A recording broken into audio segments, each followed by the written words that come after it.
Cutting to the chase, of course, underlying these specific criticisms of President Obama is the allegation that he is secretly a Muslim, that his secret Muslim faith is part of a plan spanning generations and continents, a plan to put a secret Muslim in the White House to carry out the secret Muslimizification of America.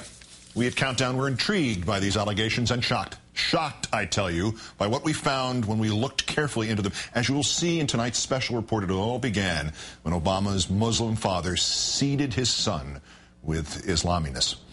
The Muslim-seeded toddler engineered the divorce of his own parents to prevent people from learning that his father was Muslim. In his book, Obama claims that by then his father was no longer Muslim, instead portraying him as something much more popular with Americans, an atheist.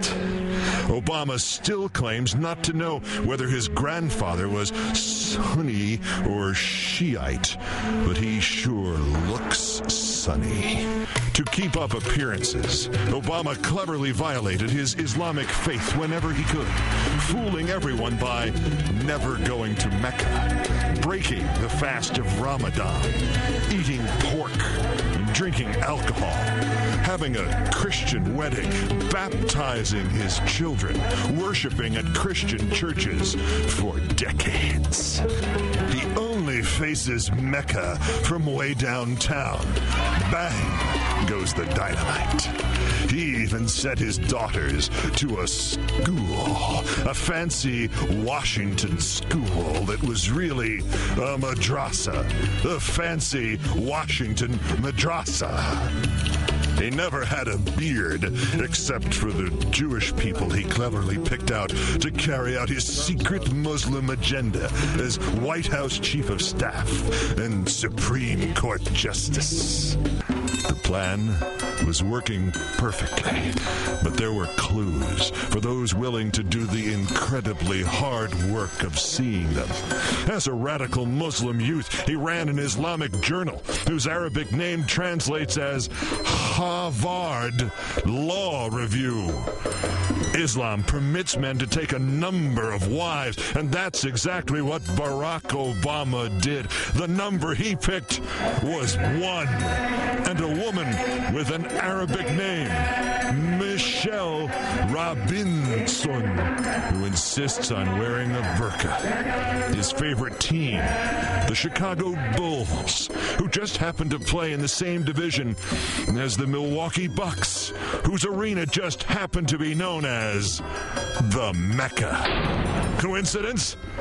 Then what about his legislative agenda? He openly practices Chicago-style politics, just like the Taliban does, extending benefits for the unemployed, including Muslims, expanding health care for all, including every single Muslim in the country, unless already covered by employer health care plan.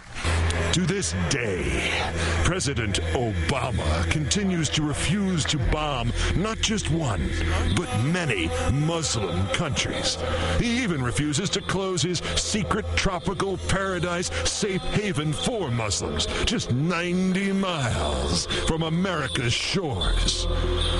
Obama nearly let the cat out of the bag on several occasions, openly attacking a longtime Christian leader, thanking his co-conspirators for keeping his secret secret. John McCain has not talked about my Muslim faith. Outlining his dream of an Islamic America. We'd be one of the largest Muslim countries in the world. And bragging about how much he's done already. We are no longer a Christian nation. There is a mosque in every state in our union.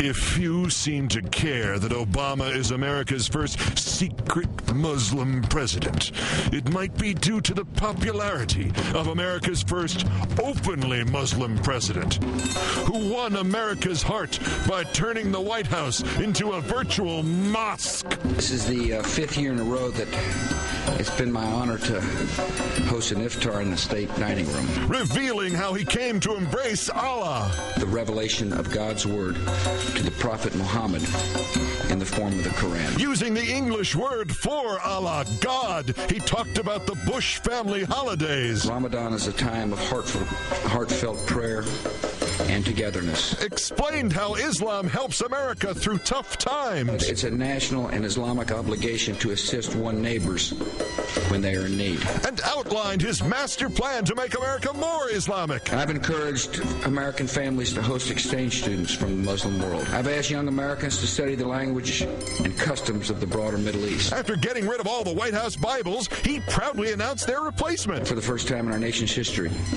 we've added a Quran to the White House library. So, the big mystery is not President Obama's secret Islamic faith, but why he won't simply admit to being the second Muslim commander-in-chief of the United States of Mecca.